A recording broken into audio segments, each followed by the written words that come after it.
അല്ല ഗൈസ്, അനീഷ് ഇത്രയും തവണ ജയിലിൽ കിടക്കേണ്ട ആളാണ് നിങ്ങൾക്ക് തോന്നുന്നുണ്ട് ഗൈസ്? ഏ 4 തവണ കണ്ടിന്യൂസ് ആയിട്ട് ജയിലിൽ കിടക്കേണ്ടി വന്ന അതിമഹാനായ മനുഷ്യൻ അനീഷ് അല്ലേ? ടോട്ടൽ 5 തവണ അല്ലേ? 4 തവണ കണ്ടിന്യൂസ് ആയിട്ട്, ഒരു തവണ അതിന് മുമ്പ് അല്ലേ? നന്നായിട്ടുണ്ട് ഗൈസ്. അതിന് മുമ്പൊന്നല്ല, അങ്ങനെ കണ്ടിന്യൂസ് അല്ലാണ്ട്. ഇവിടെ പലരും പറയുന്ന കേട്ടു, ഓ എന്തോ PSCയിലുള്ള പുതിയ ചോദ്യമാണ്, എല്ലാവരും പഠിച്ചോളി എന്നൊക്കെ. ഓ, അനീഷിനെ വെറുക്കുന്ന ആളുകളുടെ സംഭവമായിരിക്കും. അല്ല, അനീഷിനെ ഇഷ്ടപ്പെടുന്നുണ്ടോ അനീഷിനെ വെറുക്കുന്നുണ്ടോ എന്നതല്ല ഗൈസ് ഞാൻ ഈ വിഷയത്തിൽ നോക്കി കാണാൻ ആഗ്രഹിക്കുന്നത്. ബട്ട് വൈ, എന്തുകൊണ്ട് അനീഷ് എന്നുള്ളതാണ്. അവിടെ ഒരു ഒരു തരത്തിൽ നോക്കുമ്പോൾ ഇങ്ങനെ പറയാം, അവിടെ പലരും ഗ്രൂപ്പായിട്ട് നിന്ന് കളിക്കുന്ന ടീംസ് ഉണ്ട്, പലരും അല്ലേ? അനീഷ് അങ്ങനെ ഗ്രൂപ്പായിട്ട് നിന്ന് കളിക്കുന്ന മനുഷ്യനല്ല. അപ്പൊ അങ്ങനെ ഗ്രൂപ്പായിട്ട് നിന്ന് കളിക്കുന്ന ആളുകൾ എല്ലാവരും കൂടി ഗ്രൂപ്പായിട്ട് നിന്ന് കളിക്കാത്ത ആളെ ജയിലിലിടും, സ്വാഭാവികം അല്ലേ? അതുകൊണ്ട് നല്ല എന്താ കാര്യം എന്ന് വെച്ചാൽ അവർക്ക് പിടിക്കുന്നുണ്ടാവൂലായിരിക്കും. ഒറ്റയ്ക്ക് നിന്ന് കളിക്കുന്ന ആളുകളെ മറ്റുള്ളവർക്ക് ഭയങ്കര ഇഷ്ടമായിരിക്കും. അപ്പോൾ പുറത്തു നിന്നുണ്ടെങ്കിൽ വേറെ എന്തെങ്കിലും കണ്ടന്റ് ഉണ്ടാക്കും. അപ്പോൾ ആ സമയത്ത് എന്ത് ചെയ്യുക, അവനെ ജയിലിലിട്ടുണ്ടെങ്കിൽ അത്രയും കണ്ടന്റ് കുറയലേ വിചാരിച്ചിട്ടുണ്ടായിരിക്കും. പക്ഷെ അതിനൊരു പ്രത്യേക ഇത് വേണമല്ലേ ഗൈസെ, അതിൻ്റെ ഉള്ളിൽ നിന്നിട്ട് കണ്ടന്റ് ഉണ്ടാക്കണം വേണ്ടേ? കാരണം പൊതുവെ ആളുകൾ എല്ലാവരും കൂടി അവിടെ തടിച്ചു കൂടിയിട്ട് എപ്പോഴും നിൽക്കൊന്നുമില്ലല്ലോ. ഇവരുടേതായ കണ്ടന്റ് പുറത്ത് ഇങ്ങനെ തല്ലി വക്കാനും അതും ഇതും ഒക്കെ എടുത്ത് മീറ്റിംഗ് കൂടിയൊക്കെ ഇട്ട് ഉണ്ടാക്കേണ്ടായിരിക്കും. ജയിലിൻ്റെ ഉള്ളിൽ ആരെയാണോ പാർട്ണറായി കിട്ടുന്നത് അവരുമായിട്ടായിരിക്കും കൂടുതൽ സമയം ജയിലിൽ കിടക്കുന്ന ആൾക്കുണ്ടാവുക അല്ലേ? അപ്പോൾ ആൾ അവിടെ നിന്നിട്ട് വേണം കണ്ടന്റ് ഉണ്ടാക്കാൻ. പറഞ്ഞപ്പോൾ രഞ്ജിസാറിലേക്ക് ഓർമ്മ വന്നു, എന്തെങ്കിലും ഒരു സാധനം പ്രോപ്പർട്ടി കയ്യിലുണ്ടെങ്കിൽ അതും വെച്ചൊരു കണ്ടന്റ് ഉണ്ടാക്കണം വായിച്ചില്ലേ. പക്ഷേ ഞാൻ ഒരു കാര്യം പറയട്ടെ ഗൈസ്, ഇവിടെ അനീഷിന് എനിക്ക് തോന്നിയിട്ടുള്ള ഒരു കാര്യം എന്ന് വെച്ചാൽ, അനീഷ് ജയിലിന്റെ ഉള്ളിലായാലും ജയിലിന് പുറത്തായാലും അനീഷിൻ്റെതായ ഒരു കണ്ടന്റ് സ്നേഹം പിടിച്ചു പറ്റും. പിന്നെ ഈ പൊട്ടന്മാര് പൊട്ടികൾ മനസ്സിലാക്കേണ്ട ഒരു കാര്യം എനിക്ക് തോന്നുന്നത്, അവനെ കണ്ടിന്യൂസ് ആയിട്ട് ജയിലിട്ടുണ്ടെങ്കിൽ അനീഷിനോടുള്ള ഇഷ്ടം ആളുകൾക്ക് കൂടുകയല്ലേ ചെയ്യുക. ഓ, ആ ചെങ്ങായിനെ വീണ്ടും ജയിലിലിട്ടു, അങ്ങനെയല്ലേ ആളുകൾ വിചാരിക്കുക. അപ്പൊ ഇവർക്ക് ഇതിനുള്ള വിവരമില്ലേ? ഓ, ഇവരൊരു പക്ഷേ ജയിൽ നോമിനേഷനിൽ ആക്കുന്ന സമയത്ത് ഇങ്ങനെ വിചാരിച്ചിട്ടുണ്ടാവൂലേ, അനീഷ ജയിലിൽ പോകേണ്ട വരില്ലായിരിക്കും, പക്ഷെ ഞാൻ എൻ്റെ അഭിപ്രായം കൊണ്ട് പറയാം. എൻ്റെ അഭിപ്രായം അങ്ങനെ പറയുന്നോണ്ടായിരിക്കും അനീഷിന്റെ പേര് പറയുന്നത്. എന്തായാലും നന്നായിട്ടുണ്ട്. അവിടെ അനീഷ് ഇങ്ങനെ സങ്കടപ്പെട്ടിട്ട് പറയുണ്ടായിരുന്നല്ലോ, ഞാൻ എന്നെ വീണ്ടും വീണ്ടും ജയിലിലിടുന്നു, ബിഗ് ബോസ് ഇതിന് മാത്രം എന്ത് തെറ്റാണ് ഞാൻ ചെയ്തത് എന്നൊക്കെ. അവൻ്റെ കരച്ചിൽ കൂടി ആയപ്പോൾ ആളുകളുടെ ഉള്ളിലേക്ക് ആ പോയിന്റ് കയറി അല്ലേ? അനീഷിന്റെ ഏറ്റവും വലിയ പ്ലസ് പോയിന്റ് ആയിട്ട് എനിക്ക് തോന്നിയിട്ടുള്ള ഒരു കാര്യം, അതായത് ആസ് എ ഗെയിമർ അവൻ്റെ ഒരു പ്ലസ് പോയിന്റ് ആയിട്ട് എനിക്ക് തോന്നിയിട്ടുള്ള കാര്യം, അവൻ ഉദ്ദേശിക്കുന്ന ഒരു സംഗതി പല രീതിയിൽ ആളുകളുടെ ഉള്ളിലേക്ക് ഇഞ്ചക്ട് ചെയ്യാൻ ശ്രമിക്കും. അതിന് പല വഴികൾ അവൻ അഡോപ്റ്റ് ചെയ്യുന്നുണ്ടായിരിക്കാം, പക്ഷെ ആ പോയിന്റ് ആളുകളുടെ ഉള്ളിലേക്ക് അവൻ കയറ്റാൻ ശ്രമിക്കും. അതിനുള്ള അവൻ്റെ ഒരു വഴി എന്താണെന്ന് വെച്ചാൽ, മറ്റുള്ള ആളുകളിൽ നിന്ന് വിട്ടു മാറി നിന്ന് സംസാരിക്കാം. ഇപ്പൊ ഒരു 5 ആൾക്കാരുണ്ട് വിചാരിക്കും, ഈ 5 ആൾക്കാർ അടുത്തടുത്ത് നിൽക്കുന്ന വിചാരിക്കുക. അതിൻ്റെ ഇടയിൽ ആ ബഹളത്തിനിടയിൽ നിന്ന് ഒരാൾ സംസാരിച്ച ഒരു പക്ഷേ അത് ആളുകൾക്ക് രജിസ്റ്റർ ആവണമെന്നില്ല. പക്ഷെ മറിച്ച് ആ 4 പേരിൽ നിന്ന് കുറച്ച് മാറി നിന്നിട്ട് 5-മത്തെ ആള് ഇപ്പൊ ഇങ്ങനെ സംസാരിക്കുക വിചാരിക്കുക. അനീഷ് പലപ്പോഴും ചെയ്യുന്നത് അതാണ്. അപ്പൊ എന്താ കാര്യം എന്ന് വെച്ചിട്ടുണ്ടെങ്കിൽ, വണ്ടിയിൽ നിന്ന് വീണിട്ട് പാടായതാണ് ഗൈസ്, മുറിയൊക്കെ മാറി പക്ഷെ പാടുണ്ട്. അപ്പൊ എന്താ പറഞ്ഞത്, അനീഷ് അങ്ങനെ മാറി നിന്നിട്ട് ആ പോയിന്റ് പറയുമ്പോൾ ആൾക്ക് പെട്ടെന്ന് രജിസ്റ്റർ ആവും അല്ലേ?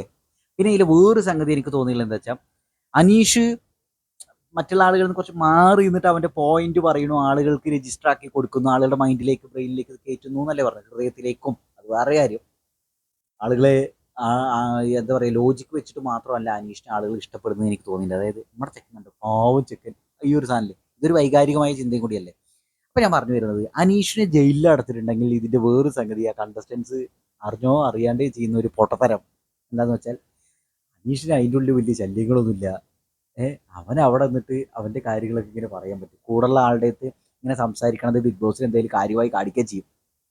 അത് മനസ്സിലാവുന്നുണ്ട്. ഇപ്പോൾ അനുമോളും അനീഷും കൂടിയും ആ ജയിലിൽ നിന്നിട്ട് ഇങ്ങനെ ഇരുന്നിട്ട് കടന്നിട്ട് ഇങ്ങനെ സംസാരിച്ചാണല്ലേ, അത് കാണിച്ചില്ലേ? അപ്പൊ അതുപോലെ അനീഷ അവിടെ നിന്നിട്ട് കണ്ണിനൊക്കെ വെള്ളം വരിക അല്ലെങ്കിൽ അങ്ങനെ എന്തെങ്കിലുമൊക്കെ പറഞ്ഞു വിചാരിക്കുക, ഇത് എന്തായാലും ഈ സാധനം നമ്മൾ കാടും, നമ്മളെ കാണിക്കും ബിഗ് ബോസ് അല്ലേ? അപ്പൊ വീണ്ടും അനീഷിന് ഒരു കുതിരപ്പവൻ കൂടി വരും.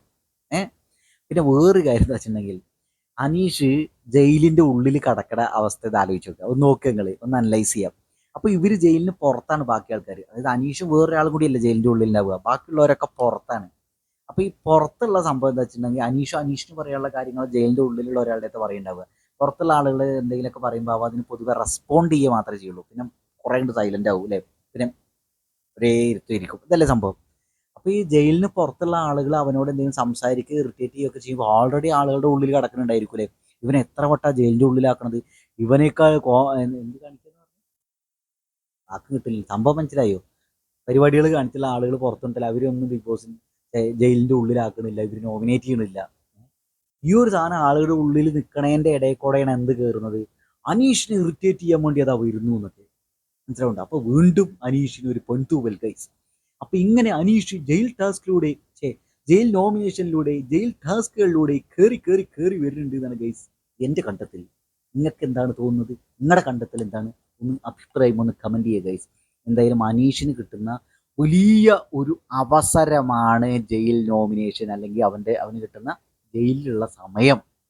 അവനെ ജയിലിലിട്ട് അടച്ചിട്ട് സന്തോഷമായി എന്തോ ബാധേനെ ഒഴിപ്പിച്ചു എന്ന രീതിയിൽ സന്തോഷിക്കുന്ന ആളുകൾക്ക് ഒരു തരത്തിൽ പറഞ്ഞാൽ അവരാണ് പൊട്ടന്മാരും പൊട്ടികൾ അവിടുന്ന്. അനീഷ് അവിടെ വിജയിച്ചുകൊണ്ടേ ഇരിക്കുകയാണെന്ന് ഗൈസ് എൻ്റെ അഭിപ്രായം. പിന്നെ പലരും പറഞ്ഞു കിട്ടും എന്താ തീയിൽ കുരുത്തയാൾ വെയിലത്ത് പാടില്ല എന്ന് വെച്ചാൽ ജയിലിന്റെ ഉള്ളിലായാലും അനീഷിന് ഒരു ചുക്കപ്പ് ഉണ്ടാക്കുക സംഭവിക്കാൻ പോകണില്ല.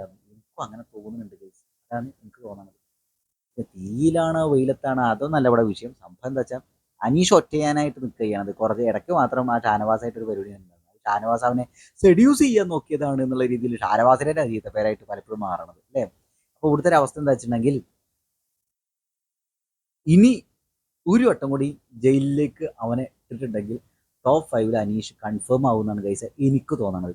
ഇപ്പോഴത്തെ അവസ്ഥ വെച്ച് അനീഷിനോട് ചെറിയൊരു ക്രിഞ്ച് പോലെയൊക്കെ ആൾക്കാർക്ക് തോന്നുന്നു എന്നാണ് തോന്നുന്നു എന്നാണ് എനിക്ക് തോന്നണത് ഗൈസ്. എന്തായാലും അനീഷിനെ ഇനി ഇപ്പം അനീഷ് പറഞ്ഞില്ല എന്നെ എന്തിനാണ് ജയിലിലേക്ക് വീണ്ടും വിടുന്നത്, ഞാൻ എന്ത് തെറ്റാണ് ഇവിടെ ചെയ്തത്, ഇതിനേക്കാൾ തെറ്റ് ചെയ്ത ആളുകൾ അവിടെ ഇല്ലേ എന്ന് അവൻ്റെ ഒരു സങ്കടം കൂടി വന്നു. അടുത്ത വട്ടം കൂടി ജയിലിലേക്ക് അവനെ കയറ്റുകയാണെങ്കിൽ നന്നാവും.